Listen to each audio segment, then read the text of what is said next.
Even though I walk through the valley of the shadows of death, I will fear no evil, for you are with me.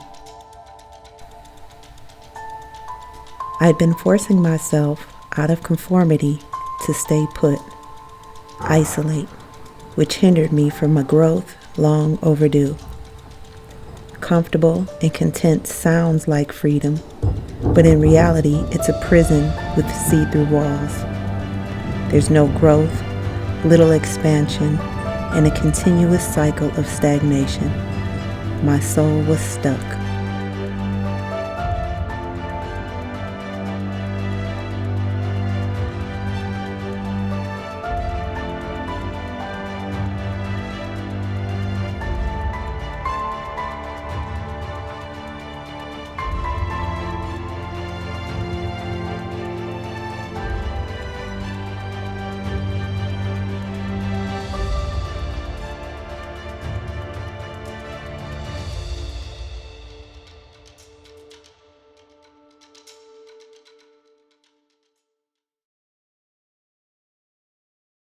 I am that I am. This I know. There were uncertainties that I developed in my youth that placed a smokescreen of doubt, boxed into the perceptions of influence in and around my life, painted a specific narrative for me. Although those perceptions were convincing, the interpretations were questionable. Noticeably, the conflict in what I read and what was seen caused me to be even more intrigued. My mind was vexed. Remembering to take everything with a grain of salt, understanding that what's presented may or may not distort truth. Actually, who could know it? Well, I want to know it, raw and unfiltered. We are eternal spirits of energy living a human experience, and being human is an entity all of its own. I found myself living more attached to the human experience, to where walking in spirit and truth was merely an ideology. After all, what did walking in spirit and truth actually mean?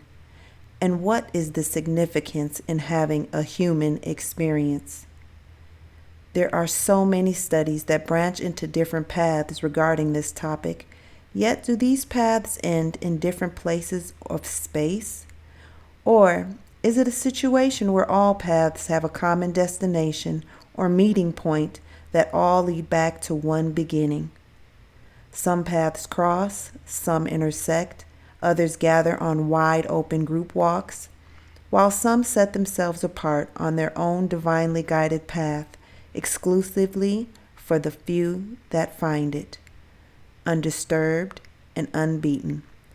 Determined to find the truth, I stepped in spirit, one foot in front of the other, fearlessly, to study and show thyself approved.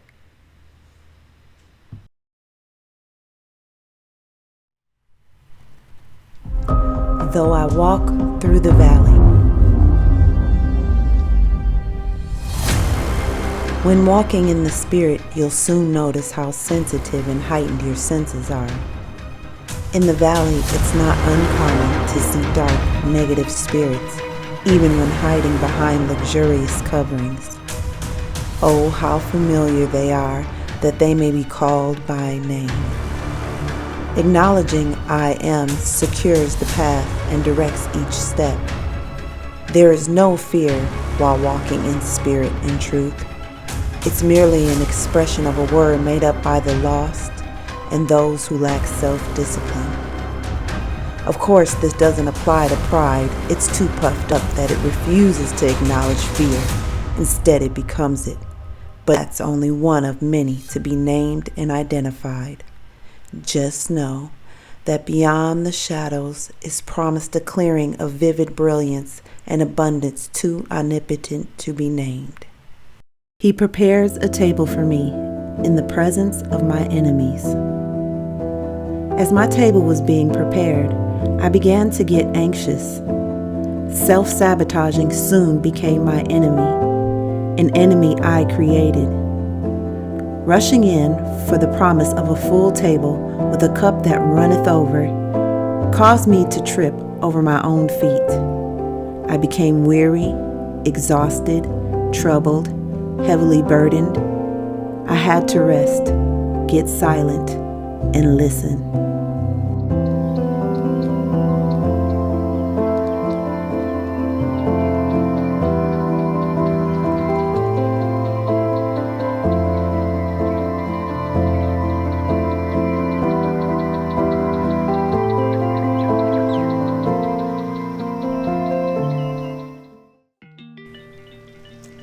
After lying there in the green pastures and near still waters, I had the urge to get up and paint. The scripture, Psalms 23, whispered in my spirit while the vision appeared in my mind. Not sure where to start, I began moving the brush along the canvas. As the images proceeded to transform before my very eyes, having no prior lessons or classes, I was divinely guided during this painting, as too for the others that would follow. Initially, after completion, I wasn't prepared to let go because of sentimental value. Although, everything has its season in its due time. I'm still amazed as I step back and view what was created through me, through the mind and hands of God. Turns out what I wanted already is.